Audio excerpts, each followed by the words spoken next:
Ազգային ակտիվիստ, Հայ Հայաստան կուսակցության վարչության անդամ, այո, Անի Կարապետյանի հետ։ Շատ լավ, Տիկին Կարապետյան, առաջ կկանգնենք այստեղ։ Տիկին Կարապետյան, այս քաղաքական տարբեր դրվագները ձեզ եւս չեն շրջանցել, տեղյակ ենք, որ նաեւ ձեր հանդեպ էր քաղաքական հետապնդում մի փուլում, չեմ ուզում հիմա այս փուլին անդրադառնանք, ամեն դեպքում տեսնում եմ, որ դուք բարբերաբար անդրադառնում եք երկրում կատարվողին, ինչու 7 տարուց ավել ոչինչ չի փոխվում այդպես էլ։ Այո, ցավոք սրտի շուրջ ոչ թե 7 տարի գտնվում ենք այս վիճակում եւ գնալով վիճակը ավելի է սրվում։ Մենք հասել ենք կարմիր գծին եկեղեցուն, այսօր թիրախորվորված է հայ առաքելական եկեղեցին, իդեմս կաթողիկոսի, իդեմս սրբազանների, որոնք այժմ կալանքի տակ են, եւ բանը հասավ նրան, որ դիվանապետը մեր սրբազան հորը երեք ձերբակալեցին։ Հաջորդ քայլը բնականաբար լինելու է կաթողիկոսի կալանավորումը, չեմ բացառում, եւ հայ ժողովուրդը, հավատացյալ ժողովուրդը պետք է միահամուռ կանգնի եկեղեցու կողքին, որովհետեւ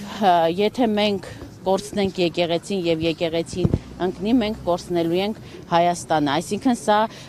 Նիկոլի թուրքական ծրագրի վերջին ակորդներն են եւ եթե մենք չկարողացանք մեր մարտավարությունը փոխել,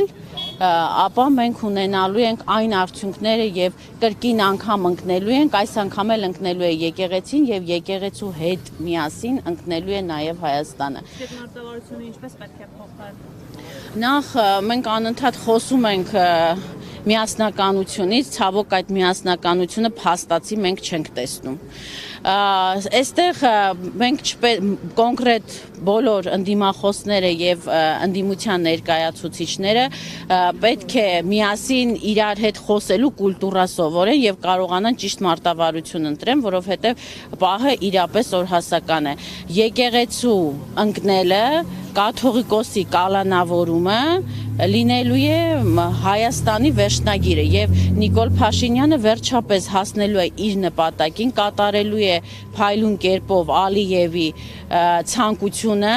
Հայաստանը Ադրբեջանի կազմում տեսնելու ցանկությունը, որի մասին արդեն քանի ամիս առաջ հայտարարել է Արևմտյան Ադրբեջանի թեզը շրջանառության մեջ է մտցրել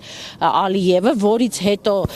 Փաշազադեն ցանկություն հայտնեց Ադրբեջանի հոգևոր կենտրոնը տեղափոխել Էջմիածին, դրան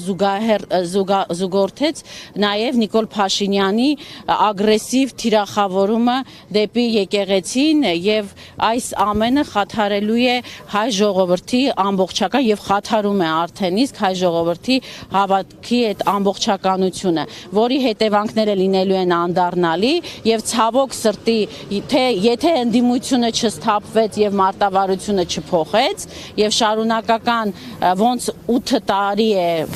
իրագործողությունները կատարել շարունակի նման կերպով, մենք կկորցնենք նաև Հայաստանը։ Միգուցե սա միֆ է, բայց ժամանակին էլ երբ որ ասում են կորցնելու ենք Արցախը, շատերը ասում էին, որ Արցախը կորցնելն էլ է միֆ։ Այսօր մենք հասկանում ենք, որ ոչ, սա իրականություն է։ Ոչ մի կերպ պետքա չթողնենք, որպեսզի Նիկոլի ոտնահետքերով ավարտվի հայոց պատմությունը եւ կործանվի հայոց պետականությունը։ Այսքանը։